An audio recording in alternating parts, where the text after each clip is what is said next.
I'm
not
It's been a roller coaster, but you stayed. And now I'm taking over for the day. 'Cause I can be what you wanna be. And I can feel but you laugh at me. Take me to a place I'm calling for. Open up the doors I'm knocking on. Oh, I'm losing control. Be the one to leave my fantasy. Show you, baby, your hands all over me. No, I'll never let go. 'Cause now I'm falling for love. Now I'm falling for love. Now I'm falling for you. 'Cause now I'm falling for love. Now I'm falling for love. Now I'm falling for you. And I'm losing my mind for the days. 'Cause you and I will never fade. And I could be what you wanna be. And I can feel but you laugh at me. Take me to a place I'm calling for. Open up the doors I'm knocking on. No, I'm losing control. Be the one to leave my fantasy. Show you, crave your hands all over me. No, I'll never let go. 'Cause now I'm falling for love. Now I'm falling for love. Cause now I'm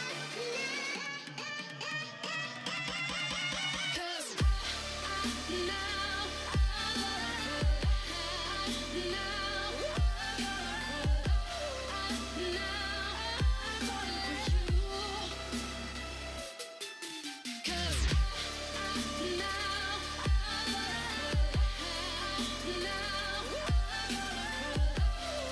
Now I'm falling for you. 'Cause now I'm falling for love.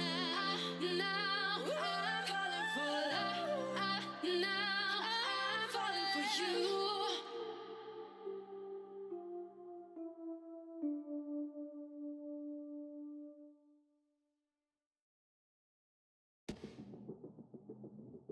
I don't wanna sit here while you fall apart.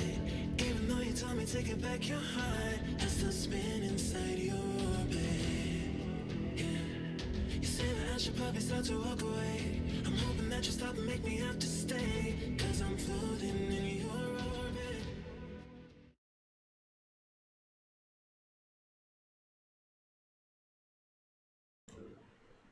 Olá, olá, olá. Bom dia, gente. E aí, como é que vocês estão? Não sei como é que tá a qualidade. Eu diminuí um pouco a qualidade da imagem para não ficar muito pesado para quem está com a conexão mais limitada. Talvez eu tenha pegado um pouquinho pesado demais aqui. Vocês me deem um retorno aí. Se tiver de boas, tá? Eu tô olhando aqui pro meu retorno. Tá bom. E aí, gente, como é que vocês estão? Sobrevivendo de boas?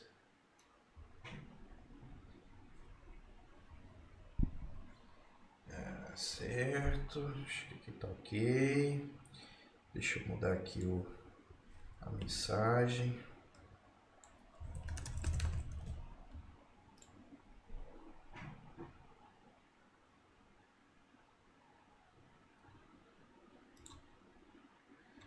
Beleza, gente. Como é que a gente tá aí agora nessa parte do assembly? Eu, inclusive, tô constantemente em dívida com vocês, né? Eu tenho que liberar as correções das mini avaliações de 4 a 6, né? Que é toda a segunda nota.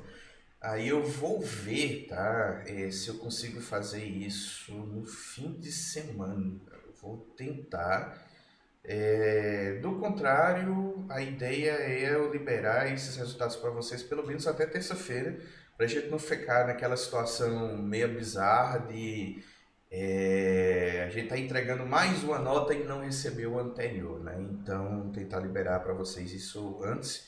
Por enquanto, minha prioridade realmente foi mais focar em liberar as aulas, preparar as últimas aulas. Deu trabalho porque eu estou sentindo mais na pele que quando a gente começa a ficar mais prático, eu tenho que ensinar uma coisa que parece mais uma disciplina de programação normal. Apesar de que, no caso da arquitetura de computadores, a parte de programação é uma parte da disciplina, né? Então, a gente não passa muito tempo nessa fase, mas realmente dá mais trabalho, porque a gente na aula presencial está acostumado a usar o quadro, a poder ficar fazendo aquela coisa passo a passo, né? Escrevendo, e no mundo dos slides eu tive que tentar replicar isso, aí eu precisei realmente reformular um monte de coisa. As aulas saíram eternas, aquele esquema que eu estava mirando ali de tentar fazer vídeos de 30 minutos, 40 minutos, foi pro saco. Mas, bom, enfim. Por enquanto fica desse jeito e aí depois eu vou ver se isso volta ao normal na próxima parte aí, que é a parte de microarquitetura. E essa aula de hoje, a ideia é tirar dúvidas, tá? Não pensem que eu tenho um roteiro aqui, eu não realmente tenho um roteiro. É mais uma questão de vocês dizerem onde é que estão as dúvidas e a gente tentar resolver aqui coisas com vocês, conversar sobre o projeto. Deixa eu ver aqui. Eu tô achando, assim, pela quantidade de pessoas que estão visualizando o stream, pouca gente, tá? Isso eu confesso que dá um pouco de frio na barriga, porque eu sei, pela experiência de outros semestres, que vai ter desespero na hora da entrega, tá? Esse assunto de assembly, vocês já devem ter notado, é um festival de detalhes. Qualquer milímetro vai fazer com que as coisas não funcionem. O nível mais baixo de abstração obriga a gente a prestar atenção a bem mais coisas, do contrário a gente vai se perder e a gente não consegue entender o que está acontecendo no nosso próprio programa. Então tirar dúvidas é importante, essa não é a única oportunidade que vocês têm para tirar dúvida. Os canais de comunicação continuam abertos, e-mail, Discord, sessão de comentários do YouTube, mensagem do Siga, não importa, tá? Me achem de alguma forma que a gente vai se comunicando, mas eu só peço para vocês não deixarem para fazer isso no último segundo. O trabalho é relativamente simples, mas ele vai checar se vocês realmente estão entendendo o assunto. Se vocês estão entendendo, então a expectativa é que com umas poucas horinhas de trabalho ali, vocês consigam resolver o problema. Eu não vou me espantar se algum de vocês já tiver resolvido, já passou o trabalho, está pronto, está esperando só abrir o link para fazer o upload. Mas é necessário compreensão. Se por um acaso alguém está com expectativa maluca aí de eu vou deixar para tentar entender esse negócio aí faltando um dia para entregar o trabalho, vai dar ruim, tá? E é isso, gente. Se vocês quiserem participar por voz aqui do Discord, o endereço é esse que está na tela. Se vocês quiserem, eu posso colocar o link no chat. A regra continua sendo, para acessar o canal de voz, você tem que mandar uma mensagem privada para mim pelo Discord, informando o número da sua matrícula, só para eu conferir se você é você e não abrir o canal aqui para um troll do Twitch e bagunçar aqui minha transmissão, tá? Mas fora isso, é de boas. E aí, manda! O que é que a gente faz hoje? O que é que vocês querem que a gente discuta aqui? Qual a dúvida? A propósito, quem costuma ter problema com conexão tá mais suave, porque, assim, explicando um pouco, enquanto vocês preparam as dúvidas de vocês aí, antes eu estava transmitindo a aproximadamente 4 megabits e meio, tá? Então você tem que ter uma conexão aí de pelo menos 5 mega, e a conexão tinha que estar vazia, mas ninguém na sua casa podia estar assistindo Netflix, por exemplo, para poder você segurar a conexão. Eu baixei agora a taxa de transmissão para 3,5 megas.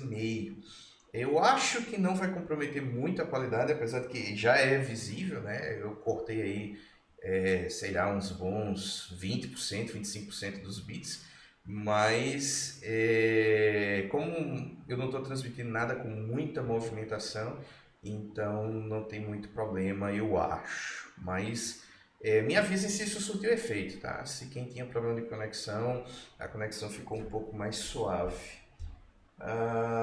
E é isso. Cadê as dúvidas? Preciso de sinal de vida de vocês, tá? Tudo muito calado, muito isolado aqui. No fim do semestre presencial, na hora que não aparecia dúvida, eu botei musiquinha, gente. Certo. Tá, vamos lá. Chegou uma primeira dúvida aí do Michel. A melhor solução para este problema é alocar memória e utilizar os registradores com números inteiros explícitos na primeira questão da lista. E aí, deixa eu ver se deixa eu fazer o seguinte.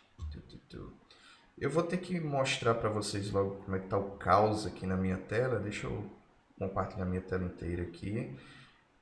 Deixa eu só fazer isso sem causar nenhum desastre.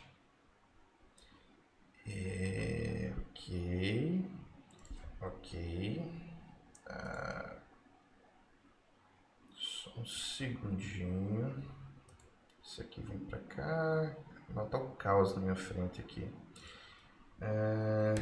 Aqui, pronto. Eu acho que agora vocês vão ver minha tela aqui. E aqui tá a pergunta. Cara, como está isso aqui? Tá, vocês conseguem ler, pelo menos isso. Cara, a qualidade, vocês estão sendo bonzinhos com a qualidade da imagem. Ela sofreu um impacto aqui, viu? Ó, Michel, seu chat está sendo publicado, tá? Mas vamos lá. Tá. A dúvida aqui é com relação a se é melhor usar variáveis ou registradores, tá? Beleza. Vamos... eu tenho que abrir mais uma janela aqui. Vamos lá, socorro. Lista de exercício sempre, certo.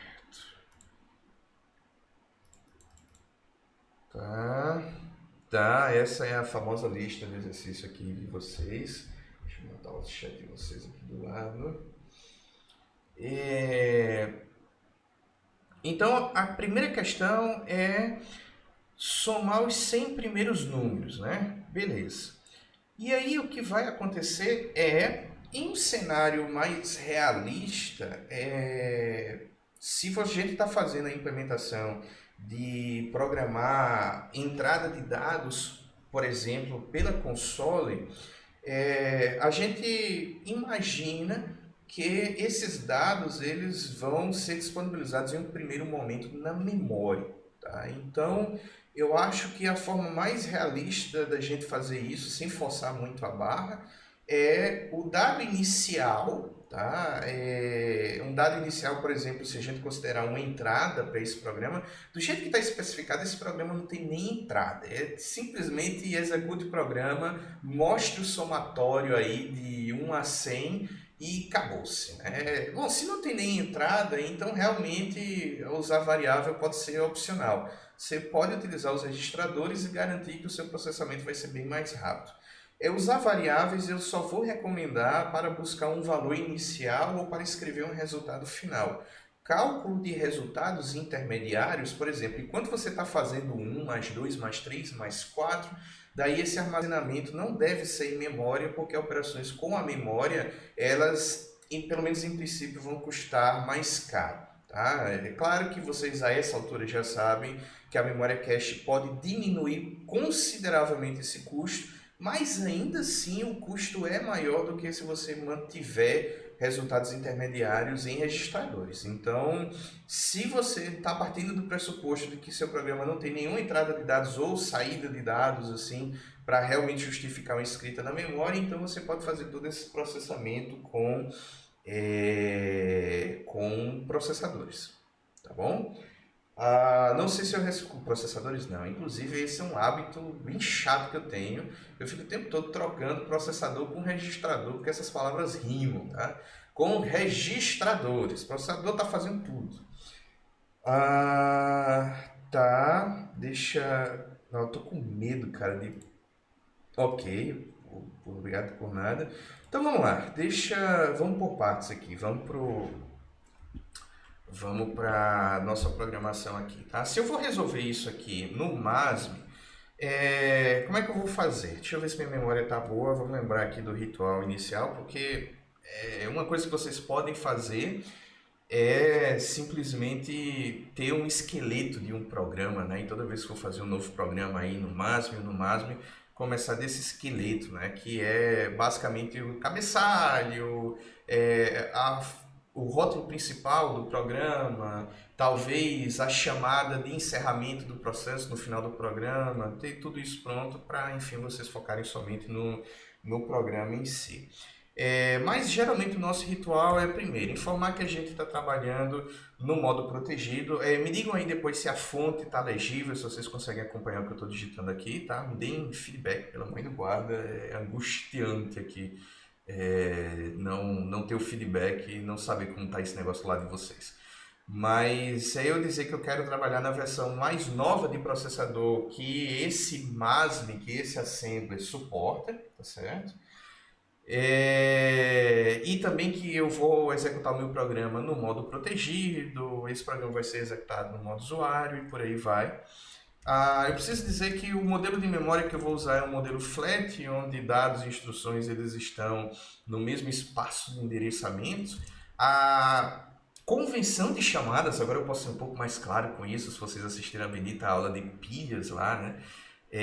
Eu estou usando uma convenção que ele está chamando de chamada padrão, e no caso do Windows isso significa que os parâmetros devem ser empilhados do último para o primeiro. Então o primeiro parâmetro deve estar no topo da pilha e em seguida a gente vai encontrando os próximos parâmetros, e também significa que o chamado, ou callee, é o responsável por retirar os parâmetros da pilha após a conclusão da chamada da função. É tão melhor quando eu posso falar as coisas mais claramente com vocês. Se vocês não assistiram a aula, vocês se lascaram porque vocês continuam não entendendo. Então, assista a aula. E aí eu vou precisar também chamar um option aqui, e a opção que eu quero mudar é o case map, ele tem que ser none, porque eu preciso fazer com que os meus labels eles sejam sensíveis às mudanças de maiúsculo e minúsculo, porque eu vou usar coisas como, por exemplo, invoke exit process. Então o E tem que ser maiúsculo, o P tem que ser maiúsculo. As chamadas às funções do Windows, elas exigem que você faça essa distinção, tá? Então esse option case map none se torna quase que obrigatório. Daí eu vou usar bibliotecas, e aí vem um monte de include, né? Eu tenho que... Bom, vamos começar pelo básico. Aqui o meu MASM está na raiz do drive C, então eu simplesmente coloco MASM 32, include, e a primeira coisa que eu tenho que lembrar de usar é a biblioteca kernel32.inc aqui de include. Nota que eu estou sendo detalhado ao extremo, sabe? Porque se alguém tiver dúvida em algum passo, inclusive no cabeçalho do programa, agora é uma hora de fazer perguntas. Geralmente as bibliotecas eu faço a inclusão por pares aqui, né? Eu incluo um arquivo de cabeçalho e depois eu uso uma outra diretiva que é o include lib, onde eu vou apontar para um outro diretório aqui e eu vou dizer kernel32.lib, tá? Essa biblioteca eu preciso ter porque depois eu vou ter, por exemplo, uma seção aqui de code, em code eu vou ter um label start, né, no caso do MASM. Essa label tem que ter essa particularidade que é um end start. É a única label que eu preciso finalizar quase como se isso fosse um bloco. E aí eu, no final do programa, vou ter um invoke, e aí eu vou usar o padrão do MASM, tá certo? Para não ficar fazendo push call, que é a forma natural do assembly de trabalhar. Exit process passando com o código de saída 0, e isso significa que o meu programa terminou sem nenhum problema. Isso aqui, se eu não estou enganado, eu vou salvar isso na minha área de trabalho, sei lá, teste.sm, e aí eu acredito que isso aqui já é montável, sim, tá? Eu consigo executar isso. E ele não vai fazer nada, né? Conforme previsto. Então, isso aqui é o programa mínimo. Você precisa, no mínimo, ter acesso a esse kernel 32 para poder chamar esse exit process. Agora, se eu quero usar macro printf, aí eu preciso acrescentar toda uma nova galera aqui, né? A primeira delas é MASV32 include. Eu preciso de um arquivo de cabeçalho com a série de definição de estruturas de dados constantes, que é esse Windows.include. Isso não é uma biblioteca, é só as definições dessas coisas que eu me refiro. Por exemplo, se eu for usar coisas como a constante null, né? Null escrito em maiúsculo, isso está definido aqui em Windows.include. Eu também preciso da biblioteca include MASV32 msvcrt.inc, né? O CRT, salvo engano, vem inclusive de Cathode Ray Tube, né? O tubo de raios catódicos, porque eu acho que no momento que ela foi criada, monitor igual a monitor CRT. Hoje em dia, definitivamente não é o caso, mas enfim, são funções que foram criadas para interagir, para mostrar coisas na tela, essencialmente. Aí no lib, né, eu vou ter que incluir o msvcrt.lib. E por fim, a macro printf, ela está definida, eu vou colocar aqui embaixo, aí tem um diretório de macros e um arquivo chamado macros.asm. A printf está lá definida nesse macros.asm. Se vocês tiverem curiosidade, depois vocês podem inclusive abrir esse arquivo ASM, ver a definição lá do printf e ver que ele vai fazer uma série de chamadas. A última biblioteca que eu vou incluir aqui, que é a biblioteca do MASV32, se eu não estou enganado. Quer dizer, se bem que não, acho que ele faz chamada direta msvcrt. Deixa eu fazer um teste aqui. Se eu fizer printf olá mundo /n aqui, isso aqui já funciona. Montou. Funciona. Ok, eu achei que ele chamava até, mas realmente eu estou lembrando agora que não. Ele faz chamada direto para msvcrt. Agora, por outro lado, se eu comento msvcrt e eu comento lib aqui, deixo só a macro, eu acho que dá ruim, né? Dá ruim, porque ele vai tentar chamar um tal de crt printf aqui, a partir da macro, e aí ele não vai gostar disso. Ok. Tá bom. Loop. São palavras reservadas.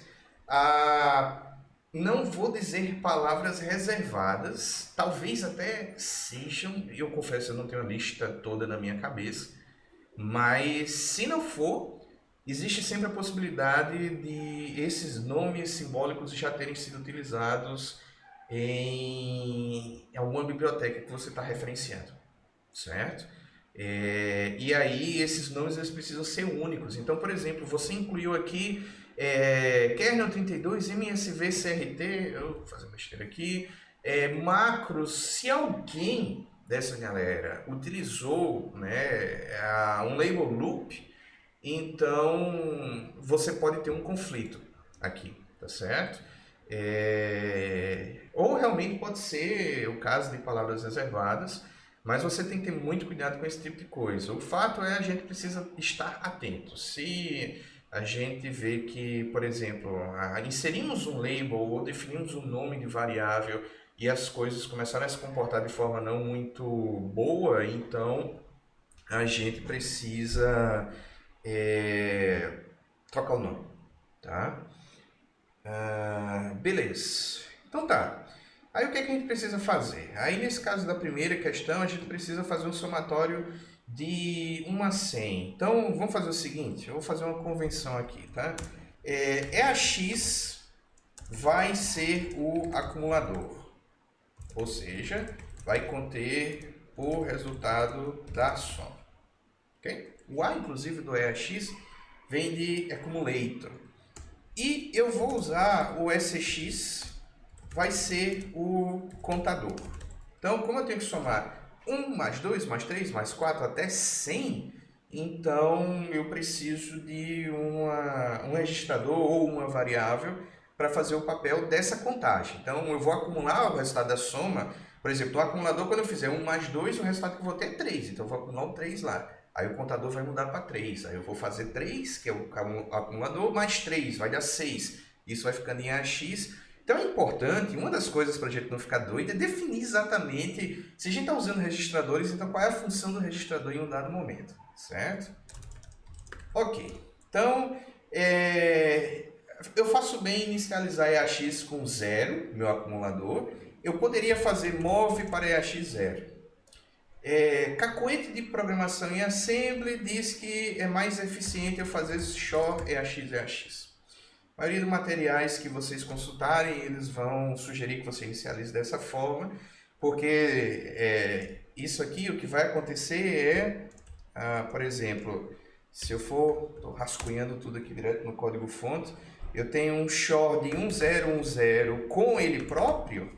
Bom, 0 shor 0 vai dar 0, 1 shor 1 vai dar 0, tá? Porque o shor ele só vai gerar um 1 se eu tiver 1 shor 0 ou 0 shor 1. Enquanto todos os valores coincidirem, o resultado vai ser sempre tudo 0. Então essa é uma linda forma de eu garantir de forma eficiente que o meu registrador vai receber 0, tá? No caso, eu posso até inicializar CX com 0 também. Tá? Posso inicializar com 1. E aí eu começo o meu ritual, tá certo? O meu ritual vai ser sempre o seguinte. Incremente SX. Depois de incrementar SX, some em EAX o valor de SX. Então, essa soma vai fazer com que EAX receba EAX mais SX. Depois disso, eu preciso checar, o número que eu tenho agora, eu vou precisar incrementar e somar mais uma vez, então eu preciso garantir que eu cheguei até em 100, tá? Então, quem precisa chegar em 100? SX, que é ele que está fazendo essa contagem de 1 a 100. Então, eu vou ter que fazer uma comparação do valor de SX com 100. E aí eu vou ter que decidir se eu vou repetir isso aqui ou não. Eu devo repetir isso em que situação? E se eu acho que eu vou repetir isso, aí eu vou colocar aqui, por exemplo, o nome laço. Tá? E aqui eu vou ter que fazer salt, jump, se... E aí, como eu estou comparando números, aí meio que vai dar a mesma coisa, mas eu vou usar aqui a convenção do sem sinal. Número sem sinal eu vou usar jump if below or jump if above. Aqui eu quero que o número, essa comparação, esse x ele precisa ser menor do que 100, ou ele precisa chegar em 100. Tá? Não, quando ele chegar em 100, o 100 já vai ter sido somado. Então, eu acredito que isso aqui ele precisa ser below, o resultado disso aqui tem que ser menor que, e aí enquanto ele for menor que, aí eu salto para laço, porque quando isso aqui chegar em 100, o 100 já vai ter sido somado, e aí eu não preciso incluir ele de novo. E aí depois que eu sair de todas essas repetições, que eventualmente essa x chegar em 100, aí eu posso, usando a macro printf, que eu estou recomendando no primeiro momento para fins didáticos, o resultado da soma é 1% de barra n, onde eu vou querer imprimir aqui nesse %d o valor de EAX. Aviso, eu posso fazer bobagens, tá, gente? Eu não sou infalível. Eu não programo em assembly todo dia. Mas parece estar correto esse troço, porque o resultado do somatório é realmente 5.050. Tá? A Michel pergunta, minha dúvida era nessa inicialização. Criei uma variável com valor 0, mas pelo visto o que eu fiz é mais custoso. Sim, mas existem alguns custos em um cenário realista que você não vai escapar. Tá? Por exemplo, você não escapa de usar variáveis, principalmente se você está usando entrada padrão, saída padrão, então você pode assim, não se sentir tão culpado quando você diz, não, eu inicializei essa variável, mas é porque eu estou partindo do pressuposto de depois eu vou querer generalizar esse programa e aí eu vou permitir que o usuário digite, né? Você quer o somatório até quanto? E aí, essa digitação que o usuário vai fazer, em um primeiro momento, ela vai ser disponibilizada na memória, em uma variável. Então, não precisa se sentir tão culpado, tá? Mas se a sua pergunta considerando o cenário específico dessa questão, qual é a forma mais enxuta de eu fazer isso? Bom, definitivamente é nem declarando uma sessão .data aqui, porque variáveis são mais custosas, isso é regra, tá? O incremento no NASM também é INC? É INC. Na verdade, aí vamos lá, né? Cadê meu... aqui, pronto. Aqui eu estava inclusive apanhando antes de começar essa transmissão, como é que eu aumento a fonte nesse bendito editor de texto padrão aqui. Se alguém souber, por favor, me avise, tá? Mas eu não sei se vocês vão estar lendo aqui o que eu estou fazendo, mas vamos começar no NASM 32 bits, tá? No caso do NASM 32 bits, bom, a primeira coisa é, se eu for usar o printf lá da biblioteca do C, então eu tenho que declarar que esse printf vai ser definido externamente e essa implementação vai ser ligada no momento que eu estiver usando o GCC para poder linkar, né, o meu programa à biblioteca do C. E eu preciso também dizer que esse main é uma definição global, isso é uma exigência do GCC para ele poder fazer a ligação de forma correta. E aí eu vou declarar uma seção text. Tá? Se eu quiser fazer aquele programa mínimo, né, no mesmo jeito que eu fiz no MASM, então eu vou ter que... Bom, uma forma de fazer isso, a forma mais raiz de fazer isso, eu, por exemplo, mover para EAX1, porque eu quero ativar a chamada de sistema 1, e chamadas de sistemas são invocadas através do hexadecimal 80, tá? Essa é a interrupção que eu tenho que forçar. Mas quando eu chamar essa interrupção, eu já tenho que ter os parâmetros delas todos prontinhos. E aí o parâmetro é 1 em AX, que significa encerre o programa, e aí eu vou zerar EBX aqui, para que EBX contenha um 0, e o 0 vai significar o meu programa foi executado sem maiores problemas. Claro que isso aqui tem que estar no label main. Estou esquecendo de alguma coisa? Eu espero que não. Deixa eu salvar aqui. Eu vou criar uma pasta aqui, assembly3. E eu vou de novo teste.sm. Deixa eu ver se eu estou fazendo alguma bobagem. Tá, isso aqui é mais fácil de aumentar. Ampliar. Tá, mas vocês estão vendo isso.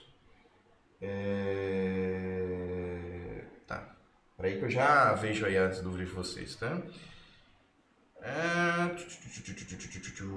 NASM... Não, essa é um texto. NASM-F elf teste.sm GCC -M32 teste.o-o teste foi, eu executo o teste e não faz nada. Ok, então acho que esse aqui é o meu programa mínimo, tá? E aí eu vou fazer a mesma coisa. Vamos lá. Eu vou zerar EAX, vou zerar SX, eu vou fazer aqui o meu laço, inc SX, add EAX, daí CMP SX com 100, JB, laço, e print, aí o printf eu vou ter que fazer alguns, aí eu tenho que, aqui eu realmente vou precisar declarar um section.data onde eu defina uma mensagem do tipo byte, tá? E essa é um array, né? Então o valor do somatório é 2 pontos e 1% de, seguido de 0h, que é o new line, seguido de 0h. Tá? Toda vez que eu coloco essas vírgulas, eu estou adicionando mais valores ao meu array na inicialização, então tudo faz parte do mesmo array. E aí eu tenho que empilhar esse parâmetro, né, push o endereço dessa variável, que é a mensagem, sem os colchetes, e aí eu tenho que fazer um call printf. Aí, vamos torcer para não passar vergonha aqui. Fiz a montagem, né? Fiz a ligação. Oh, rapaz, mas deu certinho, né? Porque tá faltando, eu disse, tá, tem que imprimir 1% D e eu esqueci de passar o valor a ser impresso. Tá, e tá faltando outra coisa também. Gente, tô falando besteira aqui. Além da mensagem, se eu fosse fazer essa chamada aqui no C, seria uma coisa do tipo printf, o valor do somatório é 2 pontos por cento D, e aí um barra N, né? E eu ia ter uma vírgula e um segundo parâmetro aqui, que é o somatório propriamente dito. Então esse aqui é o meu primeiro parâmetro, esse aqui é o meu segundo parâmetro. Então se eu quero passar dois parâmetros utilizando a convenção aqui da linguagem C no Linux, então eu preciso passar o segundo parâmetro primeiro, que no caso vai ser o valor de EAX, tá? O conteúdo de EAX, e depois é que eu passo o primeiro parâmetro, e aí eu chamo o call printf, e depois faz parte da convenção eu retirar os parâmetros da pilha, porque a chamada printf não retira isso da pilha. Essa é a convenção adotada pelo GCC, tá? Para chamadas. E aí, como eu empilhei 4 bytes aqui mais 4 bytes desse endereço, porque a X é um registrador de 32 bits, e esse endereço aqui também vai ser um endereço de 32 bits, na arquitetura de 32 bits, então eu vou somar ao registrador que aponta para o topo da pilha 8, que é 4 mais 4 desses dois parâmetros que eu empilhei. Lembrando que a pilha ela cresce para baixo, então para crescer eu preciso fazer sub, para diminuir a pilha eu preciso fazer add. Isso aqui significa diminua a pilha em 8 bytes. Vamos lá, ASME, GCC, vamos lá, programa. Gente, eu tô triste agora. As coisas simplesmente não estão funcionando. O que é que eu tô fazendo errado aqui? Falta adaptar o add, tá com erro no add. Não faz nenhum sentido somar EAX com EAX. A idade, gente, a idade. É o estresse do ao vivo também, tá? Muita pressão, tô sentindo os olhos de vocês aqui vendo. É bom programar em um quarto mais tranquilo, põe uma música zen, tá? Que funciona melhor. Então, o INC funciona normal, certo? Tudo isso foi para fazer um exemplo no Linux, para deixar a comunidade do Linux excluída, tá?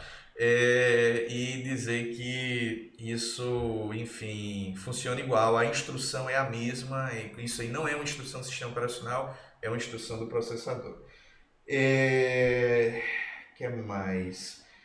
A diferença entre CMP e o CMPL. Aí você me apertou. Eu não sei de cabeça. Isso eu precisaria consultar o manual. Para eu não consultar o manual aqui no meio da live, então eu vou preferir responder isso depois. Eu sei que existem muitas variantes para instruções, tá certo? Do mesmo jeito que existe a instrução add, existe a instrução iadd, por exemplo, existe a instrução fadd, e outras variantes mais. E aí, como eu não estou constantemente fazendo programação em assembly, então tem coisas que eu realmente preciso consultar.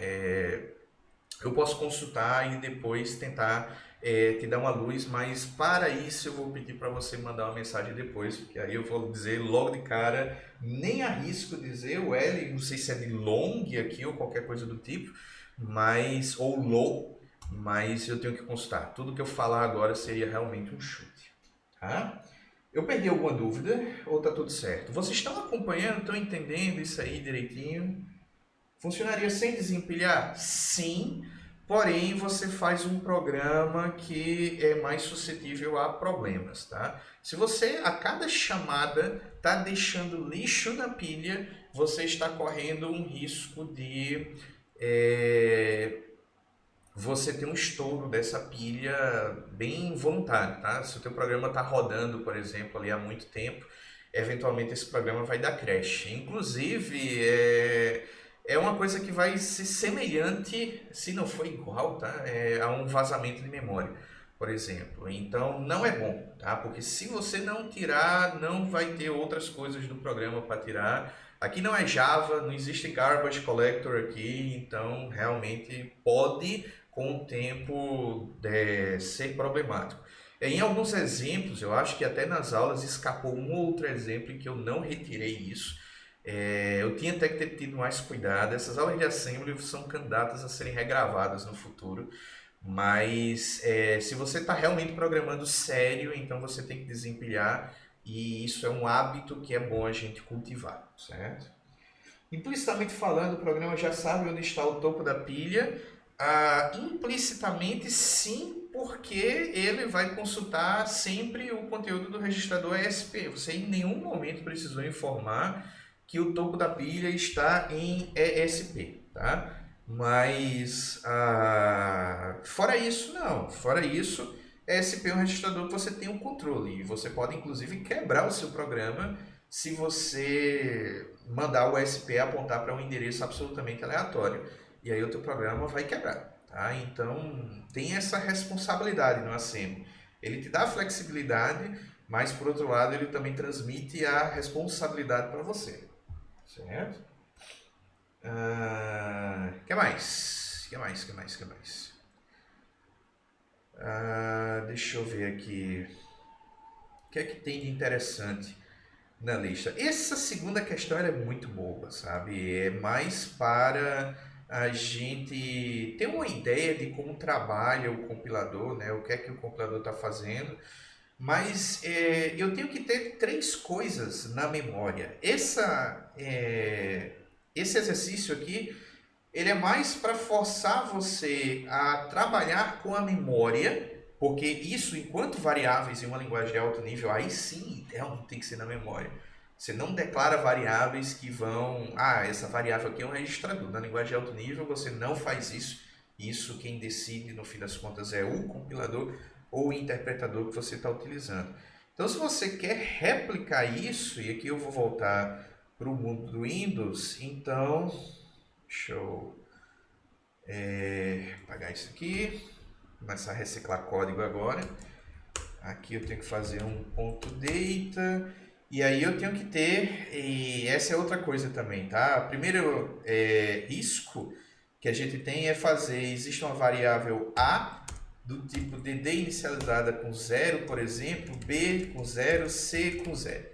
Esse C, como vocês provavelmente já descobriram, é uma fonte de problema, tá? Isso aqui é um troço que já foi utilizado, que a gente não deve usar. Então, quando vocês sentirem que o nome da variável está perigosamente óbvio e comum e com alta chance de já ter sido utilizado, de ser uma palavra reservada, então vocês devem ser criativos aí, pelo menos isso é um perigo maior no MASM, e usar aqui por exemplo, var A, var B e var C. Tá?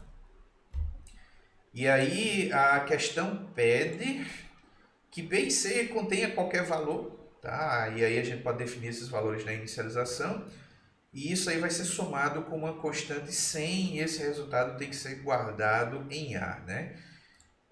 Então vamos, sei lá, colocar um 10 aqui, um 20 aqui, e aqui eu vou ter que fazer coisas do tipo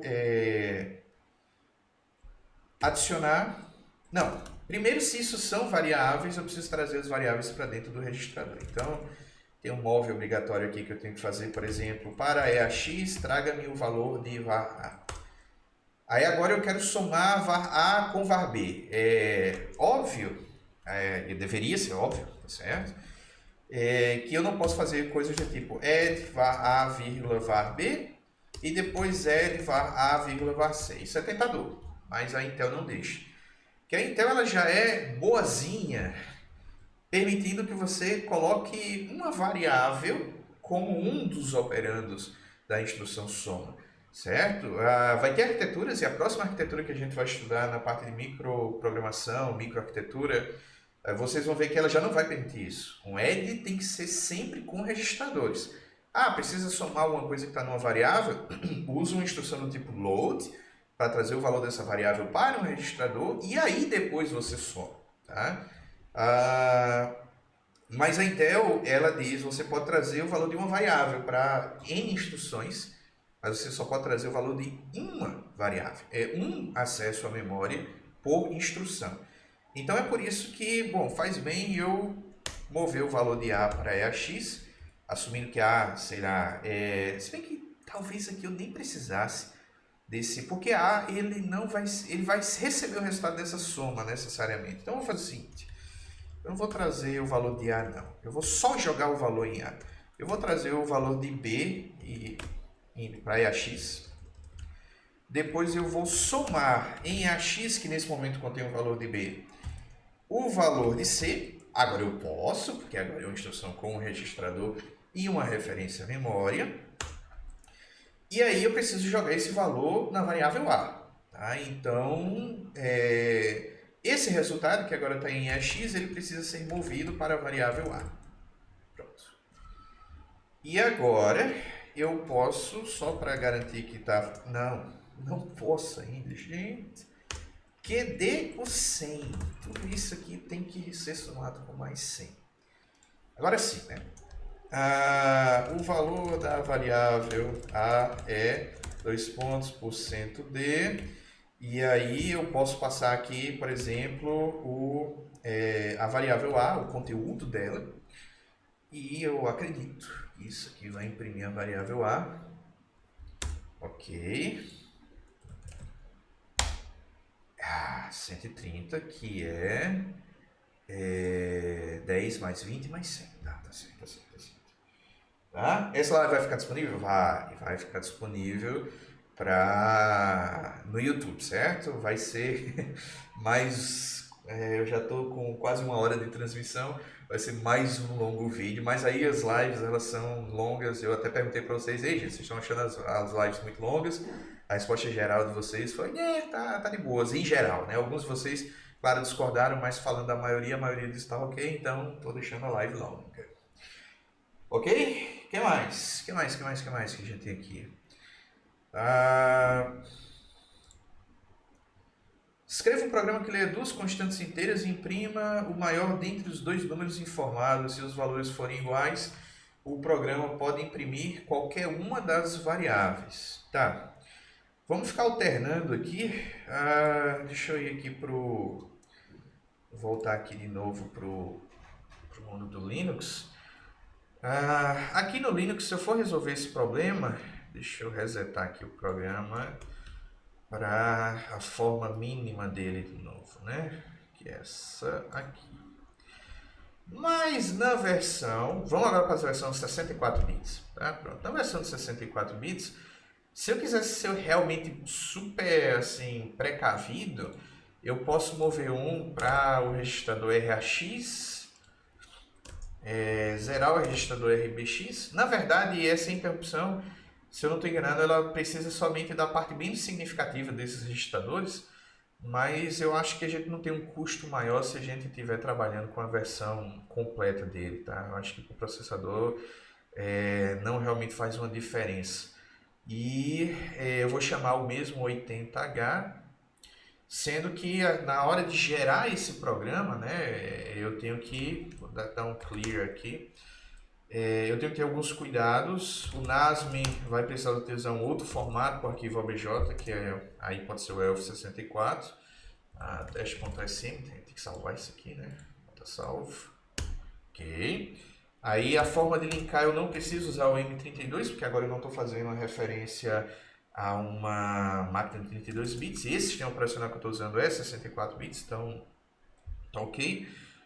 Mas eu preciso utilizar o NoPy, porque o meu programa ele não tem as características de um programa que ele é independente de posição aqui na questão de endereçamentos de variáveis e etc. Tá? Então, eu vou usar o NoPy, teste.o, -o teste, aí isso aqui funciona. Ok, então eu consigo gerar a versão 64 bits desse troço. Tá? E aí o que é que eu preciso fazer mesmo? Não posso atender essa ligação agora. Deixa eu até botar esse celular aqui no silencioso.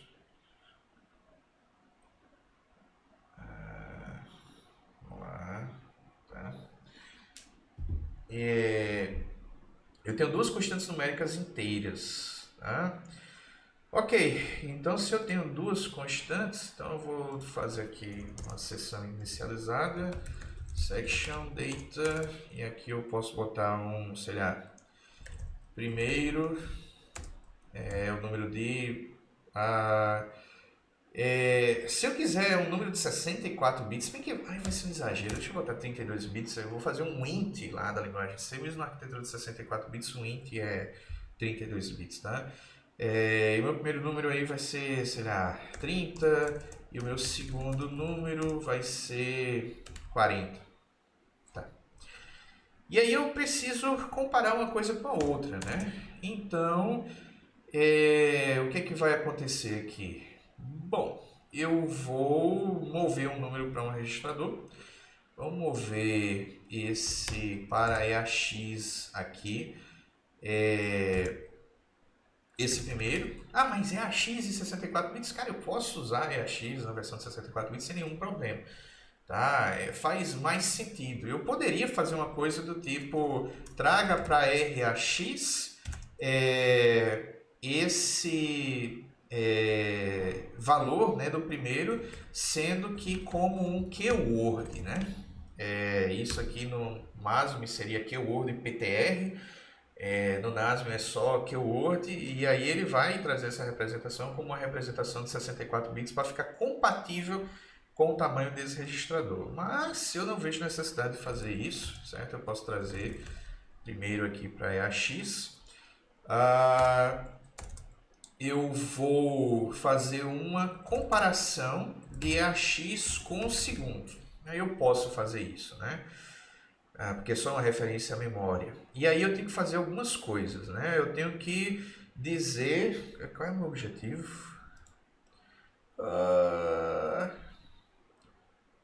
Imprimo maior. Ok. Tá? Então eu tenho que ter pelo menos dois casos aí, né? Se o primeiro for maior, se o segundo for maior. E aí, se forem iguais, eu entro em um desses dois casos. Então vamos fazer o seguinte, vamos fazer o caso aqui do segundo ser maior, tá? Segundo maior aqui. Pronto, se o segundo for maior, eu vou executar essa label aqui. E aí eu vou fazer o seguinte, jump if above, tá? Eu estou usando a versão sem sinal aqui, então ok, jump if above para segundo maior. Então, se for maior, se o primeiro número for maior do que o segundo número nessa comparação, então eu pulo para o caso, o segundo é o maior, e aí eu vou fazer uma coisa do tipo, eu vou definir umas mensagens aqui, né? Mensagem. O maior é %d.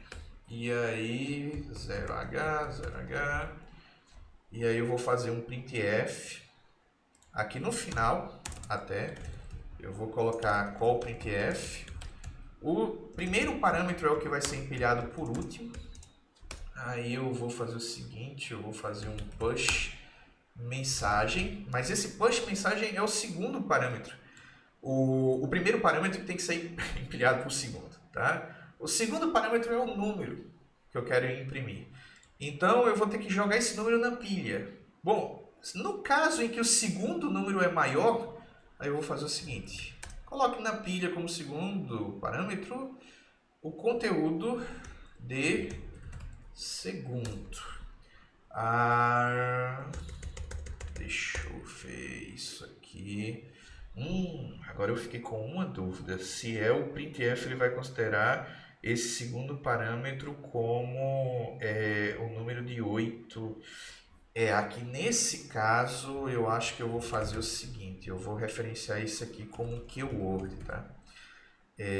Porque aqui eu acredito que se eu preciso checar o printf, ele vai... Não, gente. Desculpa. Eu estou em 64 bits. A ordem dos parâmetros não é na pilha, tá? Em 64 bits eu utilizo registradores para poder fazer a passagem de parâmetros. E aí eu tenho uma convenção. O primeiro parâmetro ele tem que estar no registrador RDI, o segundo parâmetro ele tem que estar no registrador RSI. Então, beleza. Então, o primeiro parâmetro, aí ele tem que estar em RDI, então em RDI eu quero que esteja o endereço de mensagem. E o segundo parâmetro, ele deve estar em RSI, aí sim realmente é um registrador de 64 bits, eu vou querer trazer o conteúdo de segundo como um keyword, tá? E aí sim eu chamo printf e em princípio isso deve funcionar. Se eu não desviar para cá, então significa que ou o primeiro é maior ou os dois são iguais, tá? Então, inclusive o maior ou igual, vou ajustar aqui a minha mensagem. Daí eu posso implementar essa parte aqui, ó, logo depois do jump, certo? O que é que eu preciso fazer? Bom, eu preciso, ao invés de colocar em RSI o valor do segundo, eu vou colocar em RSI o valor do primeiro, sempre numa representação de 64 bits, porque RSI é uma representação de 64 bits. E aí eu preciso desviar dessas outras coisas que estão relacionadas ao caso do segundo número ser maior. Então eu vou usar um jump, um desvio incondicional para onde? Bom, a parte que é comum a todo mundo começa aqui, que é quando eu coloco a mensagem em RDI. Então eu vou colocar aqui final, por exemplo, e que pule direto para o final, porque aí ele vai colocar o valor da primeira variável em RSI, depois vai colocar o valor do endereço da string mensagem em RDI, vai chamar printf e vai encerrar o programa. Então, se isso der certo, ele deve imprimir 40. Vou eu para o meu momento de pânico aqui. Opa! Linha 7. Eu vi isso. Linha 7. Cadê o tipo, né? Mensagem DB. Isso aqui é byte, certo. E agora, posso ir? Posso, beleza. Ficou. Falha de segmentação. Sim. Por que deu falha de segmentação? Quem está usando a versão de 64 bits aí, me responda. O que foi que eu esqueci? Pior de tudo é que eu vivo esquecendo isso, mas pelo menos eu estou um pouco mais vacinado agora. Antes falha de segmentação, pânico, né? Porque, oh meu Deus, esse é um erro infelizmente muito pouco informativo, mas sim tem um motivo. Geralmente a falha de segmentação ela vai acontecer quando você fez uma chamada para algo que apontou para um endereço de memória errado, tá? Então provavelmente está associada a chamada de printf aí, alguma coisa eu passei errado com printf. Tem palpites aí? Foi que eu esqueci aqui?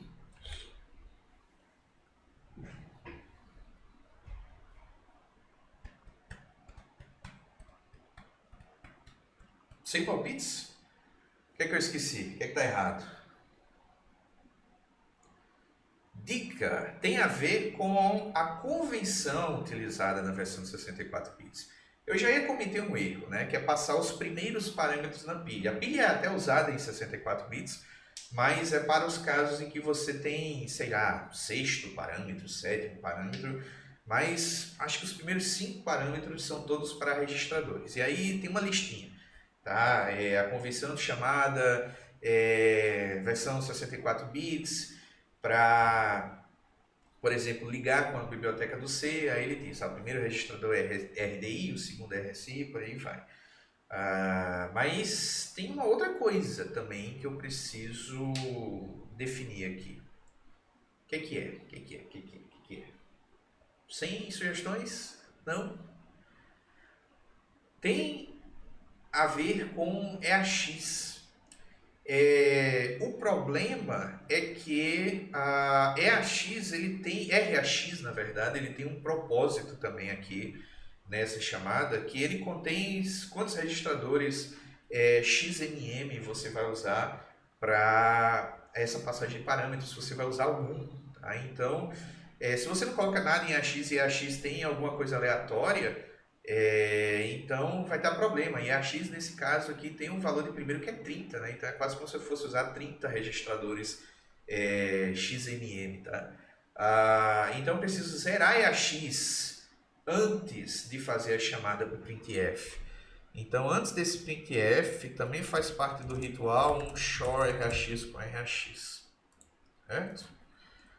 Vamos lá, ASME, GCC, mas tá bom ainda não, né? Tô fazendo besteira aqui ainda.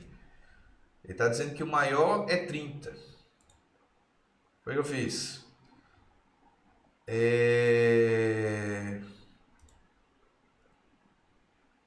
O primeiro jump fabov. Mas tá, ok. Eu acho que eu estou tendo... ele está concluindo isso aqui errado, provavelmente porque... não deveria. Por que ele está fazendo isso aqui? Eu movi o primeiro para EAX e comparei EAX com o segundo. Above significa o primeiro é maior. Gente, mas também hoje eu tô demais, hein? Jump if above significa esse primeiro operando é maior do que o segundo. Então, se eu quero que o segundo seja maior, eu tenho que saltar jump if below, tá? Só se a EAX, que é o primeiro, for menor do que o segundo, é que eu imprimo aqui que o segundo, nesse caso, é maior. Que é problema de idade avançada, efeito sexta-feira. Tá, então, pelo menos ele está fazendo a distinção agora, tá? Agora ele está imprimindo 40. Mesmo que eu coloque os dois números iguais aqui, tá? Eu vou fazer o mesmo ritual, isso porque eu não estou usando a entrada de dados aqui ainda, né? Então ele vai imprimir um dos números de toda forma. Beleza, então isso funciona. Ok, então a gente já programou aqui no MASM 32, no NASM 32, no NASM 64, poliglotismo aqui. E agora? Eu estou resumindo a lista todinha, né? Vamos lá. Escreva um programa que lê uma constante numérica inteira e em seguida escreva na tela se o número é pau ímpar. Legal. Isso aqui é um problema interessante. Deixa eu deixar vocês furiosos aí, caso vocês não tenham percebido uma coisa. Vamos fazer de conta aqui que é um var dd, aí aqui eu vou ter um número que eu quero saber se é pau ímpar, tá? Vamos botar aqui 42, pronto. Voltar aqui pro pagar essas coisas aqui. E aí vamos botar esse valor dessa variável em um registrador, tá? Então coloca aqui em AX uma var, beleza. Como é que eu determino se o número é pau ímpar? Bom, eu pensava que esse layer era para colocar os valores via terminal. Aqui. Leia uma constante numérica inteira. Não, sim, poderia ser via terminal, mas isso aqui vai ser sobrescrito pela recomendação que eu dei aqui, que é não esquentem com a parte de entrada de dados, então toda vez que tiver uma entrada, inicializa a variável. Se você pegar o conteúdo da aula de entrada e saída do MASM ou do NASM e quiser fazer pegando da console, excelente, tá? Porque você inclusive já vai estar praticando para a forma como deve ser o projeto final da disciplina. Mas como nesse momento que eu passei a lista eu ainda nem tinha falado como é que a gente pega os dados, né, da entrada padrão, então eu tenho que realmente pedir para vocês inicializarem. Estou fazendo nesse esquema aí. Tá. E aí vem a pergunta, né?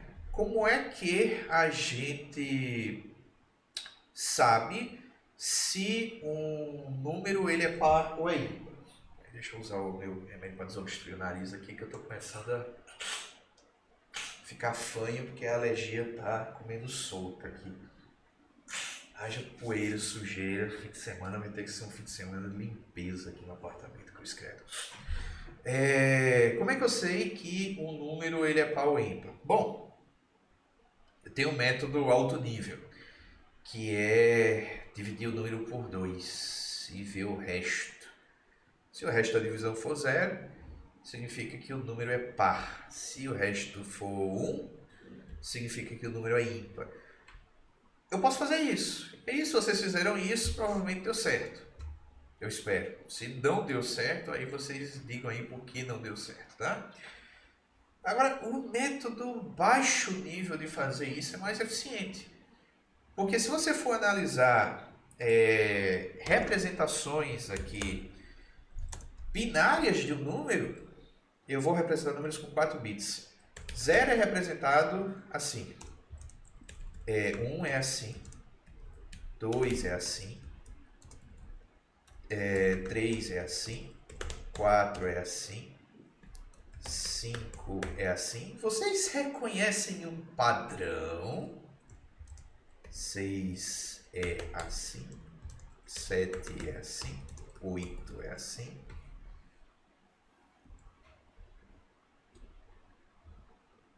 Muito bom, cara. Você está dominando a força, né? O lado luminoso da força para coisas de baixo nível. O que Hagotzi, eu vou ter que usar o nome do tweet, né? Tá falando aqui é uma excelente forma de eu tirar proveito disso que eu acabei de mostrar aqui, tá? O último bit, ele é sempre 0 para números pares. E ele é sempre 1 para números ímpares, porque o número é representado com potências de 2. E a única forma de eu representar o número ímpar com potência de 2 é fazendo com que 2 elevado a 0 entre na conta. Porque se 2 elevado a 1 em diante entrar na conta, que são o que os outros bits mais significativos eles vão controlar aqui, então eu só teria números pares, tá? Porque tudo é par. Então eu preciso checar se esse último bit ele é 0 ou se é 1. Mas como é que eu posso fazer uma verificação de um bit? Tá? Gente, aí não estressa. Eu posso fazer algo como... E aí agora você fez um AND, né, controlado aqui. Beleza. Então vamos supor que eu tenha essa representação aqui, tá? 0, 1, 0, 1, 0, 1, 0, 1. Pronto. Tem bit demais aqui, 4, aqui, 4, tá, pronto. Acho que isso aqui é um byte. Como é que eu posso checar somente esse 1 aqui? Bom, eu posso fazer o seguinte, eu posso botar um troço totalmente controlado aqui, que só um bit seja 1, que é o bit menos significativo. E eu posso fazer um AND entre essas duas coisas. E aí eu vou ter resultados bem previsíveis, certo? Como todos os outros bits são 0, certamente o AND entre esse outro bit e 1 vai dar 0. Então aqui é 0 garantido, porque no meu segundo parâmetro que eu controlo, eu coloquei tudo 0. Tá? O único mistério é esse último bit aqui, certo? Se isso aqui for um 0... o resultado do AND vai ser um 0. E um resultado desse AND ser todo 0 significa que o número é par. Porque o bit menos significativo do número que eu estou testando é par. Agora, se esse bit aqui for 1, essa é a única situação onde eu vou ter um AND 1. E aí o resultado do AND vai ser isso. Isso aqui é 1. E o resultado 1 significa que o número é ímpar. Certo? Então, como é que eu resolvo isso de forma mais eficiente? Bom, AND é a x 1. Ou, quer ser rebuscado, 01H em hexadecimal. Mas esse aqui é um valor de 32 bits, eu vou ser super puritano aqui. Isso aqui é 1 byte, cada byte são 2 dígitos em hexadecimais. 1 byte, 2 bytes, 3 bytes, 4 bytes. Pronto, em hexadecimal, 32 bits, todos os bits estão definidos aqui. Se você chegar numa situação em que você realmente tem que definir bit a bit, meu conselho é definir em hexadecimal, é bem mais fácil, tá? É tudo equivalente, tudo a mesma coisa, e o resultado, que vai estar em AX, ele vai ser 0, 1. Então, eu posso fazer um CMP AX com 0. Se for 0, é par. Então, jump if equal para o caso de é par. E aí eu vou ter um label aqui, né, é par, onde eu vou dizer é par, meu filho, é par. Não precisa de parâmetro para isso, não.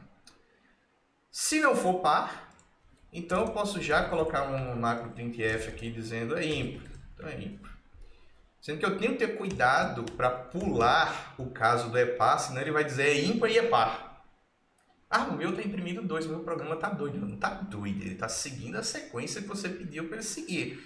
Ele não vai desviar nada se você não pedir para ele desviar. Então, se a tua ideia é executar esse printf aqui e depois pular para o invoke exit process, você tem que dizer pule para o invoke exit process. Então, você tem que colocar um jump para um label, vai chamar de final de novo. E aqui esse label final eu vou colocar aqui, que é onde eu quero que ele continue, certo? Beleza, isso builda. Não builda. Foi o que eu fiz. Linha 23. Linha 23. Jump final 2 pontos. O que é 2 pontos aqui? Eu não sei. É a idade. Pronto, agora builda. Beleza. Gente, a propósito, o Masvin mostra o número da linha aqui embaixo, tá, gente? Tem gente que... Aí começa, linha 1, 2, 3, 4, 5, gente, porque vocês estão contando linha, o número da linha tá aqui, ó, tá aqui embaixo. Tá, então ele buildou, né, teste, é par, porque 42 é par, né? Se eu boto 43 aqui, salvo, buildo, teste, e aí? Professor, pode reexplicar o porquê do H? Posso. No caso do assembly, o H no final indica isso aqui é uma representação hexadecimal. Tipicamente, uma representação hexadecimal, ela começa com um 0 e ela termina com um H, certo? Então, o que você coloca aqui no meio vão ser os dígitos hexadecimais, é por isso que eu coloco H. É por isso que quando eu estou lá, por exemplo, na inicialização de uma string, por exemplo, uma string aqui, eu coloco db, né, que é o tipo dela, olá mundo, e aí vírgula, porque eu quero colocar mais um caractere, mais um byte. E esse byte eu coloco 0AH. Na verdade, isso aqui é A, que é 10. Porque na tabela ASCII 10 é line feed, né, é uma nova linha. Eu poderia também fazer isso aqui só. 10 do 0. Isso aqui também funciona. Certo? Eu estou representando aqui em decimal. Eu mantenho essa representação muito mais por respeito à área. É porque quem programa em Assembly geralmente está focado na versão super baixo nível das coisas. Então faz muito mais sentido, muitas vezes, a gente utilizar as representações em hexadecimal. As pessoas, inclusive, estão mais acostumadas com a representação em hexadecimal, e aí termina entrando no sangue de tal forma que quando você quer dizer, eu quero botar uma nova linha aqui, o cara já pensa, é o caractere A em hexadecimal, ele nem pensa 10. É só por causa disso. Certo?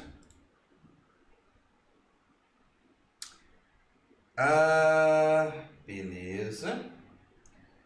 O que mais? Aí tem esse aqui, né? Escreva um programa que gera Exiba. Que legal. Que Exiba. Tem que decidir aqui, né, o que eu quero da vida. Na console, os números entre 1000 e 1999 que divididos por 11 dão hash 5. Então, isso aqui é uma desculpa criativa para faça um laço e use a operação de divisão. Tá, beleza. Eu vou ficar aqui no Masvin agora que eu estou preguiçoso, tá, gente? Mas eu estou assumindo que vocês entenderam aí o que é que vocês têm que prestar atenção quando vocês saem do Masvin para o NASM 32 ou para o NASM 64. O que muda? É basicamente detalhes do assembler propriamente dito, uma outra palavra reservada que vai mudar, o nome das seções você declara de uma forma um pouco diferente. O NASM você não precisa se preocupar com a declaração, né, das bibliotecas, porque desde que você esteja utilizando as bibliotecas do C, Então, tudo isso já é conhecido pelo próprio programa que está fazendo a linkagem, né, das duas coisas. Então, não precisa se preocupar com aqueles includes todos, mas você precisa se preocupar mais com a questão da convenção de chamada, tá? Enquanto que essa convenção aqui no MASM, ela está muito... Aqui. Ela está muito embutida aqui no Invoke, tá? O Invoke ele meio que foi criado para você não ter que se preocupar com isso, mas se você tivesse que se preocupar com isso, bom, você ia fazer o push do último parâmetro para o primeiro parâmetro, isso é igual, tá? Ao NASM 32 bits, porém no caso do MASM você não precisa se preocupar com incrementar o registrador ESP para retirar os parâmetros da pilha. Porque no caso do Windows, a convenção utilizada é callee cleanup. Ou seja, o chamado, essa função, por exemplo, se eu chamei essa função e eu precisar empilhar parâmetros para essa função aqui, então essa função retira os parâmetros da pilha. E na aula eu mostrei como a gente faz isso, utilizando um parâmetro para a instrução RET do return lá. Tá? Eu informo quantos bytes eu quero tirar e aí eu tiro esses bytes. E aí é o chamado que está fazendo esse trabalho. Então aquilo ali é a convenção do Windows. Certo? No caso do Linux, pode deixar os parâmetros lá, porque a convenção é o cara que chamou ele que faça o add e retire os parâmetros da pilha. Provavelmente porque talvez tenha casos em que faz sentido eu reaproveitar parâmetros, né? Se eu for chamar outra função com os mesmos parâmetros, os parâmetros já estão na pilha, enfim. Você dá um grau de liberdade maior para o programador, mas você adiciona uma complicação também na vida do programador ou programadora que precisa estar lembrando disso aí, né? Eu preciso incrementar, na verdade, o valor de ESP, tá? E no caso da versão de 64 bits, a convenção muda porque a passagem de parâmetros é feita através de registradores. E aí você precisa lembrar que, além de usar RDI como registrador primeiro parâmetro, RSI para registrador como segundo parâmetro, o do terceiro parâmetro eu nem lembro, acho que é RCX, provavelmente. Mas isso é consultável na internet, é fácil, não precisa ficar decorando isso. E lembrar de zerar RAX, porque RAX ele tem um significado. E no caso da versão de 64 bits, também é um passo obrigatório, antes de cada chamada, o endereço do topo da pilha, né, do registrador RSP, ele tem que estar alinhado a palavras, vamos dizer assim, de 16 bytes. Certo? Isso aí é realmente uma peculiaridade bem peculiar, mas é obrigatório para algumas chamadas. De novo, no meu primeiro exemplo, quando eu mostrei o printf, eu não tomei essa precaução e funcionou. Na verdade, eu nem sei como. Mas aí depois, quando eu fui fazer o teste com SKF, quem disse que o negócio funcionava, né? E aí eu descobri depois, né, que realmente eu precisava garantir que a SP estivesse em um endereço que fosse múltiplo de 16, né, que marcasse ali o início de um conjunto de 16 bytes. E eu fiz isso simplesmente colocando mais 8 bytes na pilha, porque naquele momento a pilha provavelmente tinha uns 8 bytes, e aí eu cheguei nesse múltiplo de 16 e aí a chamada passa a funcionar. Então essas são as coisas que você tem que se preocupar quando você está fazendo chamadas no NASM em 64 bits, tá? Isso inclui as chamadas na linguagem C. Ok, então vamos voltar aqui. Bom, eu vou precisar de novo contar de 1000 até 1999, né? Eu acho que eu nem preciso mais de variáveis. Deixa eu fazer o seguinte, voltar aqui para a versão esqueleto. Eu vou fazer uma convenção, eu vou usar EAX, vai guardar o número a ser dividido. Sendo que no caso do div, eu vou sempre dividir, na arquitetura de 32 bits, um número que é um número de 64 bits, composto pelos registradores EDX e EAX.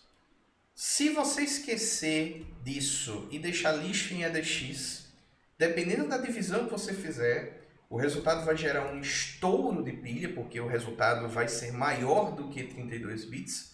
E aí você vai descobrir através do teu programa crashando de todo jeito aí no Windows por causa disso, tá? Ah, eu usei div crashou.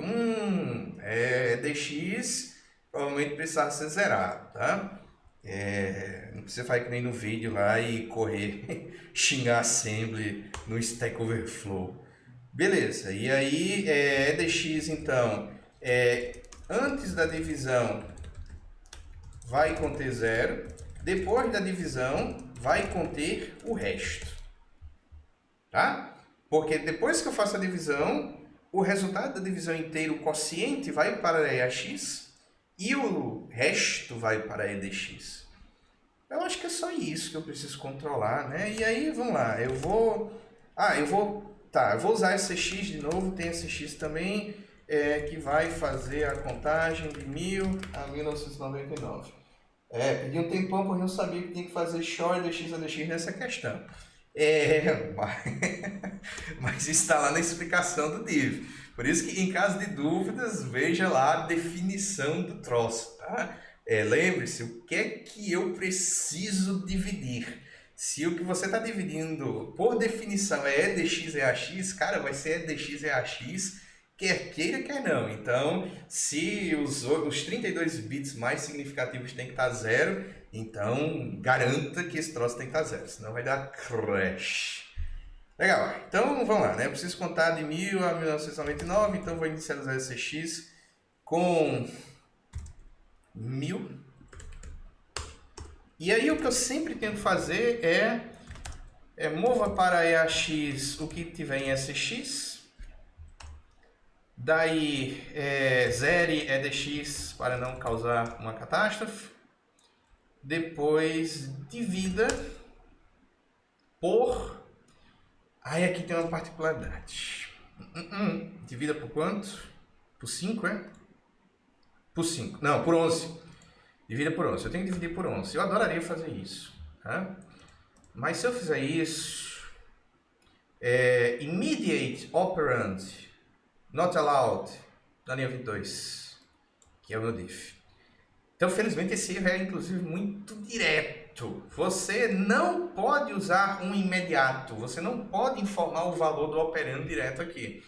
Ah, mas ia ser tão natural? Bom, ia. Não pode. Por quê? Eu realmente não sei dos detalhes. O projetista lá do processador achou que não podia. Ele deve ter uma razão boa para isso, né? Então, cara, paciência.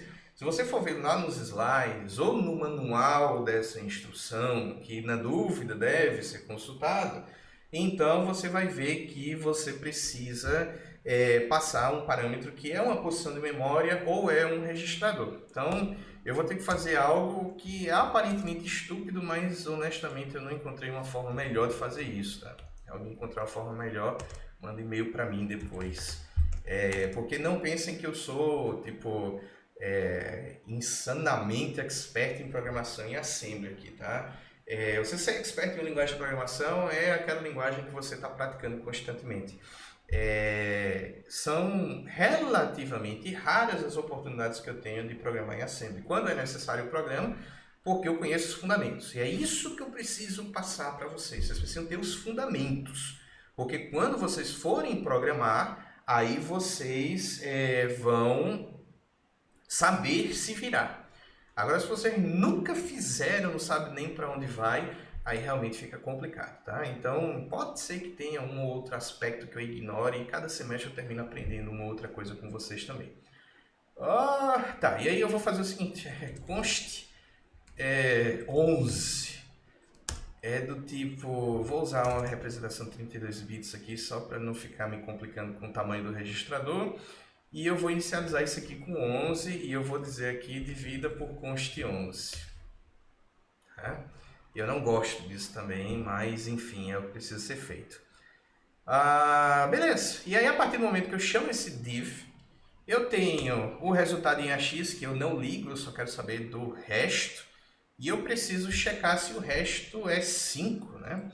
Então eu preciso fazer uma comparação de E de x com 5. Se for 5, aí eu vou fazer o seguinte. Aí eu vou... Bom, se for 5, eu vou botar um comentário aqui, né? Que é imprima o valor... Qual o valor que eu preciso imprimir? Bom, eu preciso imprimir o número que me gerou esse 5 como resultado. É esse x que está controlando isso, né? Eu vou checar 1000. Aí 1000 vai ser dividido por 11, deu o resto 5, então eu tenho que mostrar 1000 na tela. É o cara que está guardado em SX. Então eu imprimo o valor de SX aqui, certo? Eu vou deixar isso comentado só porque eu vou focar no loop primeiro, para vocês não se perderem nos jumps que eu vou fazer, tá?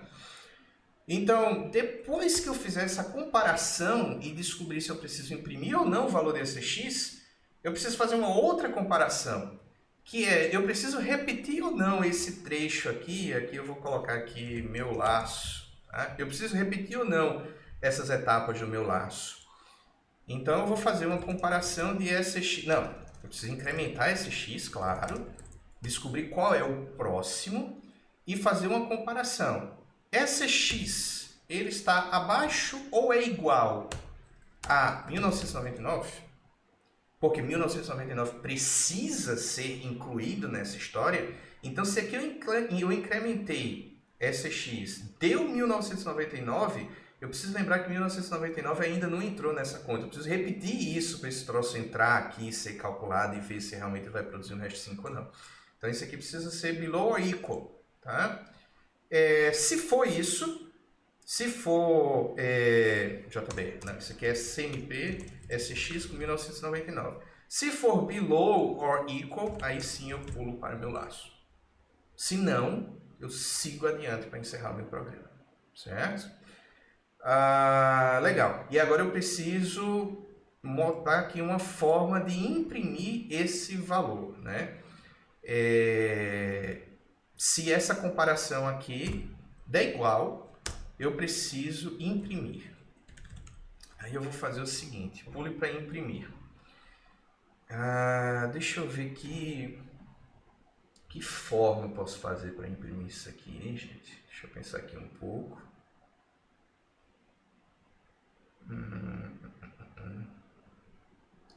Tá, porque se ele não imprimir, eu quero que ele execute isso aqui. Se eu quiser que ele imprima, tá, então JBE, meu laço, isso aqui é o fim desse loop. Tá, eu vou fazer, tá, ok, eu não estou pensando numa forma melhor do que isso não. Depois da instrução do fim, eu vou colocar aqui isolado o imprima, rótulo imprima, e aqui eu vou fazer um printf, %d deve ser impresso SX, aqui, %d espaço, sem nova linha, e depois que imprimir, jump para meu laço. Eita, não posso pular para o meu laço não, porque aqui eu vou garantir uma repetição. Depois eu vou colocar aqui, sei lá, um outro lá, retorna laço, e ele tem que voltar aqui para jump retorna laço. Porque depois, aí vamos lá, dividir por 11, verifiquei se o resto deu 5. Se for igual a 5 esse resto, salte para imprimir. Aí ele vem aqui para imprimir, aí ele vai fazer o printf, aí depois ele vai fazer um jump de volta para cá, que eu vou incrementar SX, ver se eu cheguei no final e decidir se eu preciso pular ou não. Eu acho que isso aqui funciona, certo? Agora tem um detalhe aqui, tá? Tem um detalhe, que eu estou usando EAX, EDX e SX. Essa é somente toda a lista de registradores que são modificados por printf, certo? Então, quando eu chamar printf aqui, eu preciso ter em mente que os valores que eu estou guardando aqui vão ser todos alterados. E o meu programa não vai funcionar. Então, para eu garantir que o meu programa funcione, então eu tenho que fazer backup desses valores antes da chamada e restaurar esse backup depois da chamada. E o backup ele deve ser feito na memória, tá? É a forma mais fácil de fazer isso. Eu poderia até sair movendo isso para outros registradores, mas honestamente não é comum a gente encontrar isso sendo feito.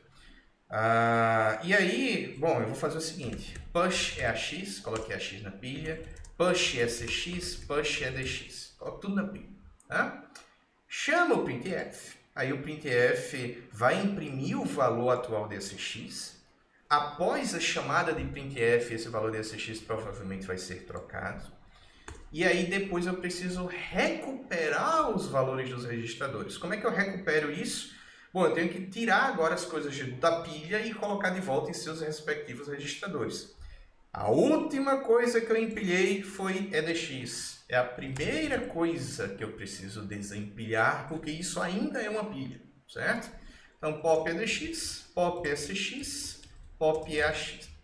Então, para preservar esses registradores, e aqui isso também tem a ver com a questão de convenção de chamadas, existem convenções que obrigam as implementações das funções a fazerem esse trabalho pelo programador, para que os valores que estavam antes nos registradores sejam preservados.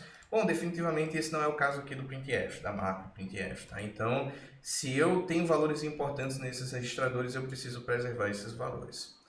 E ok, eu acho que isso deve funcionar. E ao final eu vou ter impresso todos os números nesse intervalo de 1000 a 1999, que deu 5 como resultado, como resto de uma divisão por 11. Nossa senhora, joguei muito código aqui. Builda! É um bom começo. Tá. Eu consigo executar? Consigo. Virou isso aqui. E aí, danado é pra gente saber se esse troço aqui tá certo ou não, né? Só uma calculadora aqui. 1006 mod 11 dá 5. Tá. Então, bom sinal. 1017 mod 11 dá 5. E aí a ideia é que esse negócio vai pulando de 11 em 11, né? Porque o resto 5 vai se repetir a cada 11. Eu acho que tá certo. Deve estar certo. Beleza? E aí, gente? Deixa eu voltar aqui para o meu estado da tela original, aqui, tirar essa sujeirada toda da tela. E aí, dúvidas? Como é que tá na cabeça de vocês isso? Vocês acham isso difícil? Tá nebuloso? Tem coisas não compreendidas ainda? Ou isso tá de boas? Tá, deixa eu...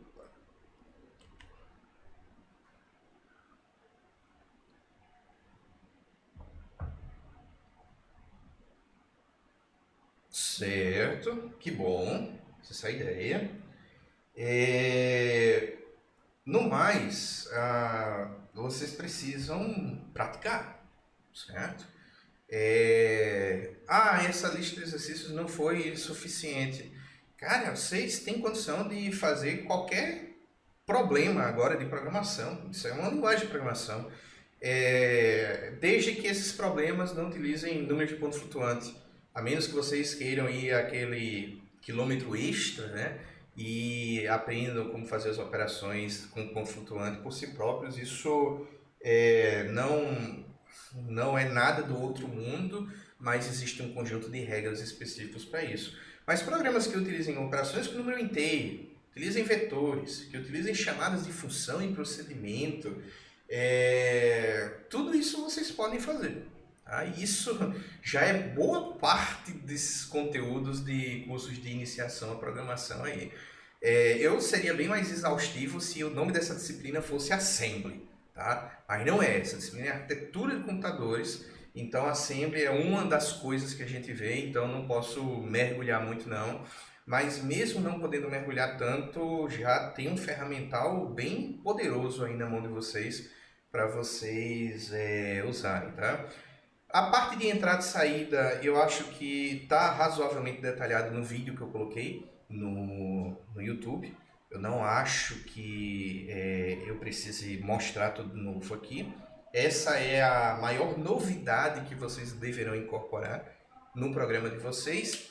E calcular se o número é primo é um problema manjadaço, tá? Eu assumo que vocês não terão problemas para descobrir como isso é implementado, tá? Implementável, quais as operações que a gente precisa fazer, mas tem uns controles de laços aí que vocês precisam ter cuidado. E aí vem uma segunda novidade com relação à lista de exercícios, é que eu pedi para vocês fazerem isso como uma função. Tá? Então vocês vão ter que organizar aquela questão da preâmbulo, preâmbulo não, né? Prefácio, prólogo e epílogo, cara, eu erro o nome desses troços. Prólogo e epílogo das funções para poder fazer o gerenciamento correto da pilha e se vocês tiverem que usar variáveis locais, então usar as variáveis locais de forma adequada, tá? Enfim, fazer todo esse trabalho direitinho. Decidir o que é que precisa ser feito, o que é que não precisa ser feito. Eu não vou dizer aqui como todos os passos que vocês devem seguir, só vocês precisam pensar, tá? Mas fora isso, cara, é basicamente laço com divisão. Que é isso que a gente acabou de fazer nesse exercício aqui, laço com divisão. Tá? Então, honestamente, a novidade é somente a entrada e a saída de dados e encapsular a resolução do problema em uma função. Era isso. Então, honestamente, teoricamente, dá para vocês dizerem, pô, o almoço é daqui a meia hora, né? Então, deixa eu fazer esse projeto aqui, deixar isso pronto para quando o professor liberar o link no cigarro eu fazer o upload. E aí depois eu vou almoçar e eu não me preocupo mais com isso. Agora, vocês só fazem isso se vocês realmente tiverem com o assunto muito bem definido na cabeça. Se não tiver, aí tem que assistir às aulas, tem que praticar um pouquinho, ganhar a segurança necessária. Podem focar em fazer uma primeira entrada e saída bem simples, ver se funciona. Tá ok? Tá. Pronto, agora eu vou fazer uma função bem simples. Funciona? Tá ok? Tá. Pronto, agora incorpora aí a tua solução, problema resolvido. Crucial que todos implementem a sua própria função. Mesmo considerando as restrições da linguagem Assembly, absolutamente eu não estou esperando que ocorra coincidência numa turma de 40 alunos de um código C idêntico ao outro. E eu não costumo ser muito bonzinho nessas horas, tá, gente? Então, é crítico que vocês realmente aprendam a implementar a coisa.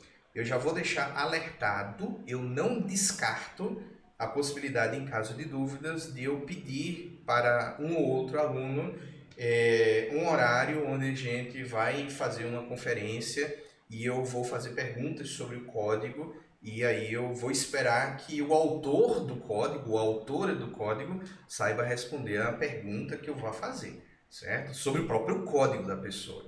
Então, por favor, não tenham ideias, não peguem atalhos, isso é importante, tá? Vocês precisam até ter um conhecimento sólido disso, porque a parte de microarquitetura tem a ver com isso. Eu não estou dizendo que eu vou chamar um por um, mas se eu sentir necessidade, definitivamente eu vou mandar uma mensagem para garantir que realmente ninguém saiu pegando atalhos não muito honestos, tá bom?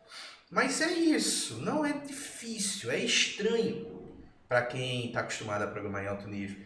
Teve turma aí que eu pergunto, o que é que vocês acharam? Difícil? Aí a galera, não, chato.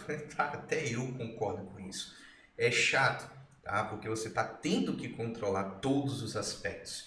Mas, por outro lado, vocês estão tendo controle de realmente tudo que o processador está fazendo aí. A única coisa que fica um pouco mais abstrata é quando vocês estão fazendo interação com o sistema operacional para, por exemplo, gerenciar a entrada e saída e gerenciar o encerramento do processo, mas tudo bem, isso realmente é a atribuição do sistema operacional, mas fora isso, o resto vocês estão controlando, tá? E aí não tem mais esse negócio, eu não sei direito o que o processador está fazendo. Bom, agora você sabe exatamente o que o processador está fazendo.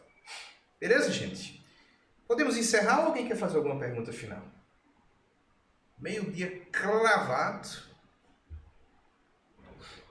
Tem aqui toda a questão da musiquinha de encerramento. Não sei se eu posso colocar aqui já.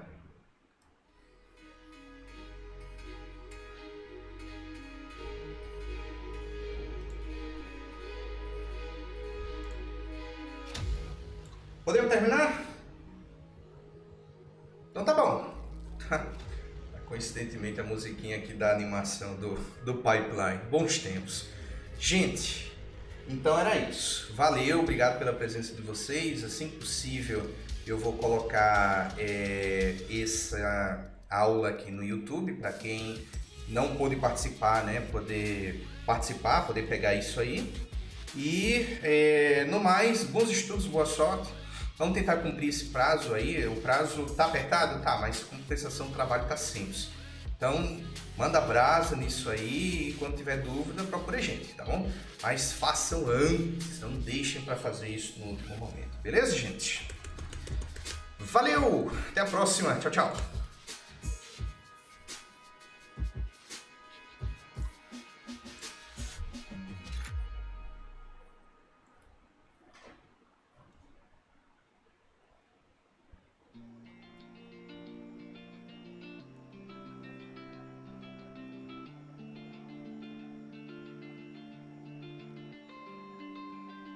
We lost our minds in the darkness of night. We live to die. We lose our souls every day.